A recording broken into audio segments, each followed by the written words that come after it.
A very warm welcome to my channel. We are meeting after a long time. I believe that you all are absolutely fine in your home using your adequate time for the good cause. I shall be dealing with a new lesson today, a taste of true love. Okay, I just wanted to know when I prompt the word love, what hits your mind? Maybe you have ample of ideas blending in your mind. Some of you might be thinking the one who makes tattoos of a name can be considered as a true lover. Or some of you might be thinking that who gives you different forms of gift can be considered as a true lover. Whatever assumptions or hypotheses that you have made about love, you keep those things in your mind, and towards the end of the topic, we will come to know what true love is all about. Okay, now let us begin.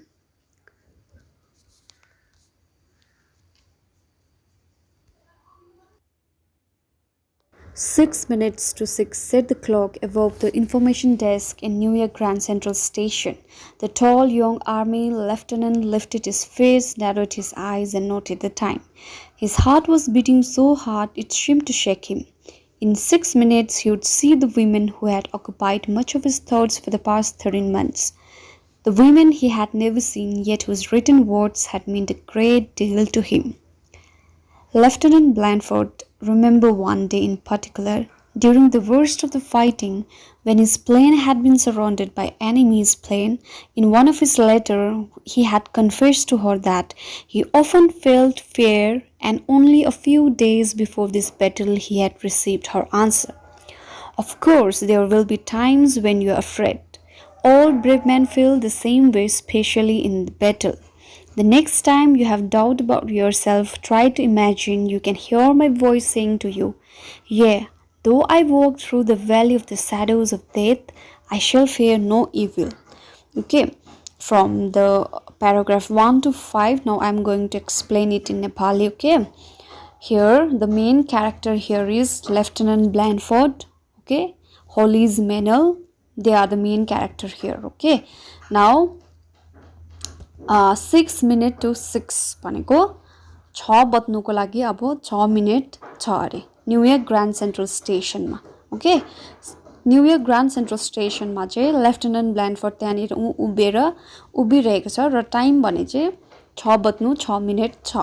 Okay, र उसले चाहिँ time हेरिरहेको छ र उसको heart एकदमै his heart was beating so hard. Okay, एकदमै fast heartbeat गरिरहेको छ. किन भन्दाखेरि चाहिँ अब विदिन 6 मिनट जब 6 बज्छ, 6 बजेपछि चाहिँ उसले त्यो वुमेनलाई भेट्छ जसले चाहिँ ऊ के गरेको थियो, उसको दिमागमा 13 महिना अगाडिदेखि चाहिँ उसको दिमागमा बसेको थियो, उसको मनमा बसेको थियो. ओके, जहिले पनि उसले खालि त्यही वुमेनको बारेमा सोच्थ्यो जसलाई चाहिँ अब उसले भेट्नु जाँदैछ आज. Okay, the women he had never seen yet whose written words had meant a great deal to him. त्यो केटीलाई उसले कहिले पनि भेटेको थिएन है, कहिले भेटेको थिएन, तर ऊ चाहिँ अथरको लेफ्टिनेन्ट ब्ल्यान्डफोर्डको लागि चाहिँ ऊ एकदमै के थियो, स्पेसल थियो. Lieutenant Blandford remember one day in particular है, उसले त्यो दिन याद गर्छ जुन दिन चाहिँ उसको प्लेनलाई हैन, उसको प्लेनलाई चाहिँ it was surrounded by enemies plane. Plane त याद छ नि तिमीहरूलाई है, उसको एरोप्लेनमा चाहिँ वरिपरि चाहिँ के गरेको छ, अर्को उसको एनिमीको प्लेनले चाहिँ सराउन्ड गरेको छ अरे, वरिपरि घेरेको छ अरे. In one of his letter he had confess to her, एकखेप उसले आफ्नो चिठीमा पनि त्यो वुमेनलाई उसले भनेको थियो.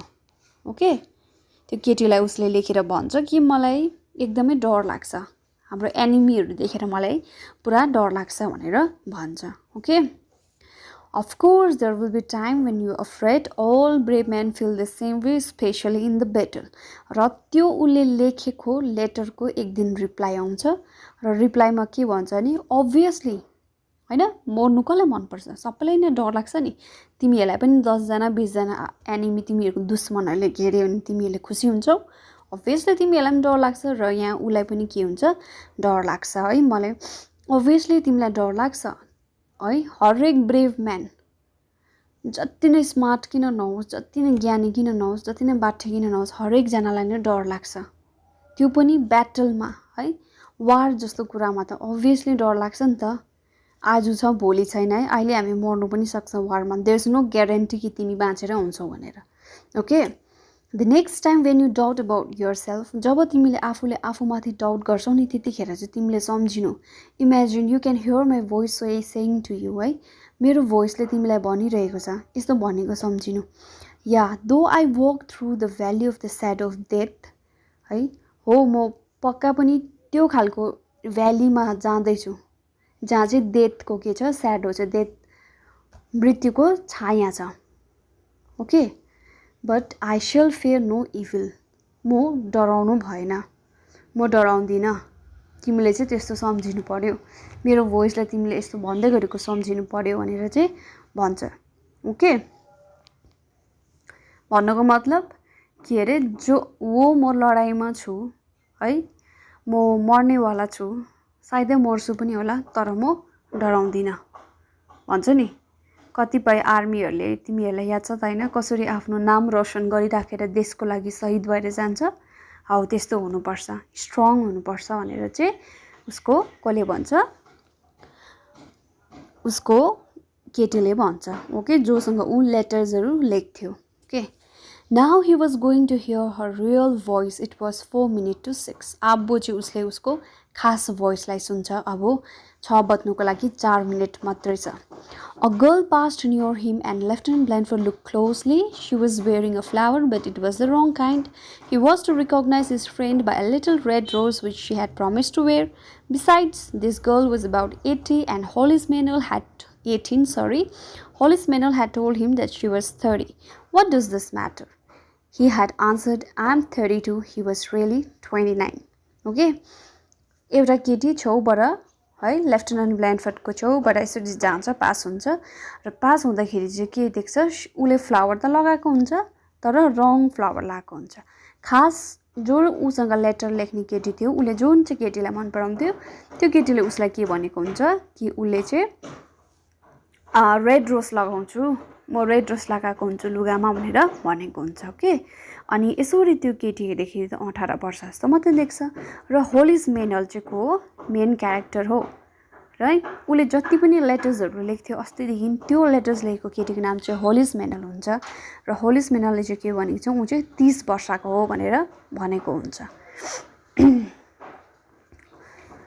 His mind went back to the book he had read in the training camp, one of many of thousands of books donated in the army during the first month of the World War II.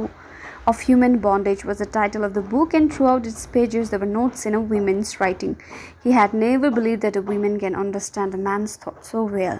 है उले training क्याम्पमा उले बुकहरू पढेको उले सम्झिन्छ र एउटा thousands of बुकहरू मध्ये एउटा ह्युमन बन्डेज भन्ने बुक हुन्छ र त्यो बुकले चाहिँ यति मजाले एउटा म्यानलाई बुझेर है अब एउटा म्यानको बारेमा लेखेको हुन्छ म्यानको सोचाइ मान्छेको सोचाइ कस्तो हुन्छ केटा मान्छेको सोचाइ कस्तो हुन्छ भनेर उले केहरू त्यहाँनिर लेखेको हुन्छ है र यसको मेन क्यारेक्टर जो चाहिँ छ लेफ्टिनेन्ट ब्ल्यान्डफोर्ड चाहिँ छक्कै पर्छ कि एउटा केटी मान्छेले पनि केटा मान्छेलाई कसरी यस्तो मजाले बुझेर चाहिँ किताब लेखेको भनेर ऊ छक्कै पर्छ ओके किताबको नाम चाहिँ के हो human बन्डेज Her name was inside the cover of the book, Hollis Manuel. He had found her address in the New York telephone book. है उसको त्यो किताब लेख्ने ह्युमन बन्डेज किताब लेख्ने जो को रहेछ हलिस मेनल रहेछ र त्यो उसको के हुन्छ त्यहाँ टेलिफोन बुकमा चाहिँ उसको के हुन्छ उसको एड्रेसहरू पनि हुन्छ अनि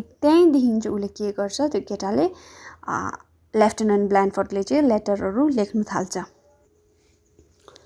अनि उनीहरू एकदमै एक दुसरासँग लेटरहरू लेख्दै उताबाट पनि रिप्लाई आउने यताबाट पठाउने हुन्छ ओके उनीहरू 13 मन्थसम्म she had written to him regularly 13 मन्थसम्म उनीहरू कन्टिन्युसली एक दुसरासँग के गर्छ लेटर लेखिबस्छ है Even when his letter didn't arrive, she wrote anyway. Now he believed that he loved her and she loved him. त्यो केटाले उलाई रिप्लाई पठाएन लेटर लेखेन भने पनि केटीले तर उलाई लेटर पठाइबस्ने र उले यस्तो खालको बिलिभ गर्छ कि सायद उले पनि लेफ्टिनेन्ट ब्ल्यान्डफोर्डलाई मन पराउँछ होला र लेफ्टिनेन्ट ब्ल्यान्डफोर्डले पनि होलिस मेनललाई मन पराउँछ होला भनेर अब उले यस्तो खालको आफै बुझ्छ कि maybe we love each other है we are in love with each other भनेर खालको चाहिँ उसको एउटा आइडिया आउँछ अनि है but she had refuse to always play for her photographs है केटाले चाहिँ के गर्छ रिक्वेस्ट पठाउँछ केटीलाई कि मलाई तपाईँको फोटोग्राफ्सहरू पठाइदिनुहोस् न भनेर भन्छ र केटीले के भन्छ भने यदि म राम्री छु भने त तपाईँले मलाई लेटरहरू त पठाउनुहुन्छ यदि म राम्री छैन भने त तपाईँले मलाई रिजेक्ट गरिदिनुहुन्छ त्योभन्दा बेटर चाहिँ के छ भने म तपाईँलाई मेरो फोटो नै पठाउँदिनँ ओके तपाईँले मलाई मेरो फोटो देखेर मसँग फर्दर लेटरहरू लेख्नुहुन्छ भने म सम्झिन्छु कि तपाईँ मेरो रूप देखेर मकै भयो र तपाईँले मलाई लेटरहरू लेख्नु छोड्यो भने सम्झिन्छु कि तपाईँले मलाई नराम्री देखेर उयो गर्नुभयो त्योभन्दा बेटर चाहिँ म तपाईँलाई मेरो फोटोहरू पठाउँदिनँ भनेर केटीले चाहिँ उसलाई के गर्छ आफ्नो फोटोहरू पठाइदिँदैन okay 1 minute to 6 he lighted another cigarette and then Lieutenant Blandford heart lifted. A young woman was coming towards him. है अब 1 मिनट मात्रै छ बज्नु है एउटा यङ केटी उसको छेउमा आउँछ उसको फिगर हेर्दाखेरि टल छ है स्लिम छ लाइट हेयर छ आइज कस्तो छ ब्लू छ है फ्लावर जस्तै lips and Jean had a gently firmness in her pale green suit. She was like springtime itself. यति राम्री है उसले आफूलाई नै एउटा के जस्तो देखेछ स्प्रिङ टाइम जस्तो देखिरहेको छ Understood? He started towards her, forgetting to notice she didn't have a rose. As he moved, she smiled. As he moved, she smiled slightly, going my way. Soldier, she murmured. He started towards her, right? जब ऊ त्यो केटीको छेउमा जान्छ उसले त बिर्सिन्छ कि त्यो केटीले रोज लगाएको छ कि छैन भनेर चाहिँ उसले के गर्छ बिर्सिँदो रहेछ ओके अनि त्यो केटीले चाहिँ हल्का है एउटा स्लाइट स्माइल दिएको जस्तै गर्छ तर उसँग के गर्छ बोल्नु चाहिँ बोलेको हुँदैन okay He took one step closer, then he saw the women with the rose. अब त्यो केटी हो कि हैन भनेर अलिकति फेरि अगाडि एक स्टेप बढ्दाखेरि त अर्कै केटी पो हुन्छ रोज लगाइराको okay She was standing almost directly being the girl of women well past 40 her graying hair pulled under one hat She was rather happy she had thick legs and wore flat shoes but there was no mistake about the rose on her rumpled coat यसो हेर्दाखेरि है त्यो केटीकै पछाडी immediately त्यो केटीकै पछाडी चाहिँ को हुन्छ एउटा बुढी परेको वुमेन हुन्छ जो हेर्दाखेरि 40 वर्षको देख्छ केस पनि ग्रे कलरको भइसकेको हैन अनि हेभी खालको अनि थिक लेग्स भएको है खुट्टाहरु ठुलो भएको अनि फ्ल्याट जुत्ता लाएको तर उसको चाहिँ के छ फेरि उले चाहिँ रोज चाहिँ करेक्ट लगाइराको छ उनीहरुको चाहिँ के थियो इन्डिकेसन एक दुसरालाई चिन्ने भन्दाखेरि दे ह्याड के थियो indication They had to wear red rose, हैन red rose चाहिँ केटीले लगाएको हुनु पर्थ्यो She had to wear the red rose but instead of that slim girl this the one who has got thick legs was having red rose okay जो चाहिँ रातो यो जसको चाहिँ यो मोटी 40 वर्ष पुगेको केटीले चाहिँ के लगाएको रहेछ रेड रोज लगाएको रहेछ okay The girl in the green suit was walking quickly away. Blandford's attention was suddenly divided between the two. He felt a strong urge to follow the girl, yet he also had a deep longing for the woman whose spirit had truly given him a great courage and strength. And then she stood. He could see that her pale, plump face was gentle and kind. Her grey eyes were warm and friendly. Okay.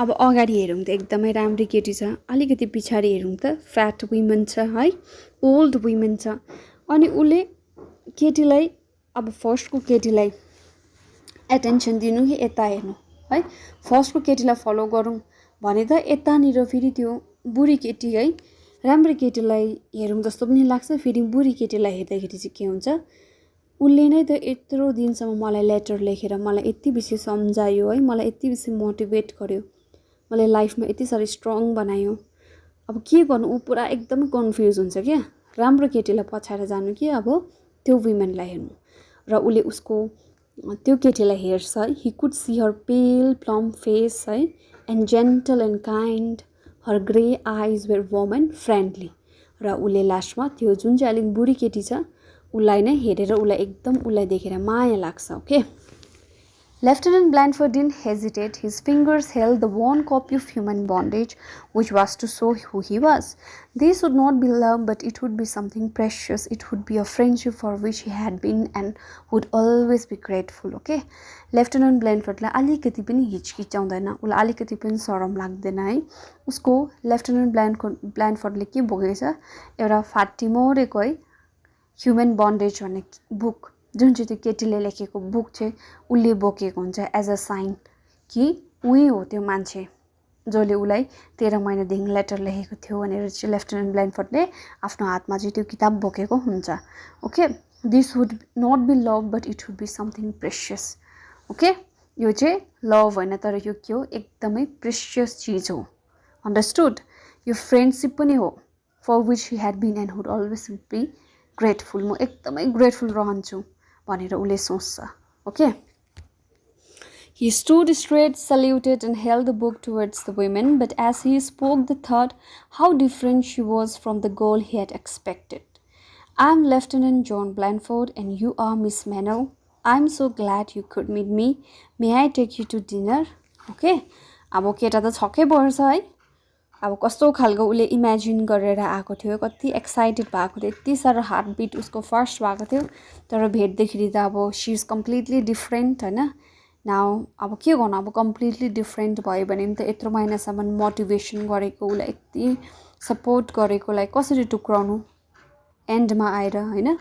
तिमीहरू जस्तो भएको भए त अब त्यो यत्रो बुढी मान्छे कस्तो भने त्यस्तो खालको राम्री पनि छैन, ठिकैको खालको खुट्टाहरू ठुलो ठुलो भएको, मोटी परेको, तिमीहरू भए त भाग्थ्यो होला होइन. बट अब here lieutenant Blandford is very loyal होइन. जसले उसलाई यस्तो सपोर्ट गर्यो, उसको हार्ड टाइममा उसलाई यस्तो मद्दत गर्यो, उसलाई त मैले यसरी छोड्नु हुँदैन बिचमा आएर भनेर के भन्छ कि म चाहिँ है आई एम लेफ्टिनेन्ट जोन ब्ल्यान्डफोर्ड, मै हो लेफ्टिनेन्ट जोन ब्ल्यान्डफोर्ड अनि युआर तपाईँ चाहिँ मिस मेनल होइन, कि म तपाईँलाई डिनरमा लानु सक्छु भनेर भन्छ. Okay, a smile appeared on the women face. I don't know who you are young man, she answered.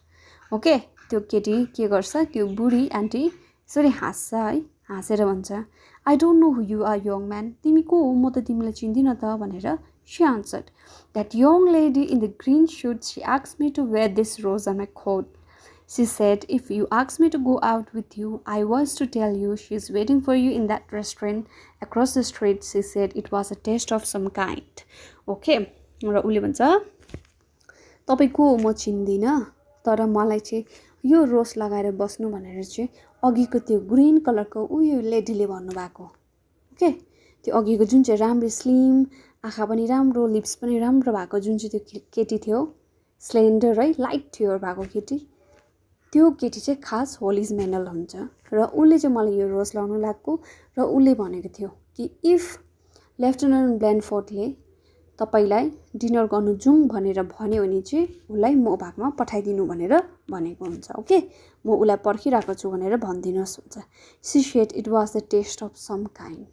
Okay, it was the test of, यो चाहिँ के गरेको हुन्छ, होलिज मेनलले उसलाई टेस्ट गरेको हुन्छ र लेफ्टिनेन्ट ब्ल्यान्डफोर्ड यो टेस्टमा ऊ पास भएको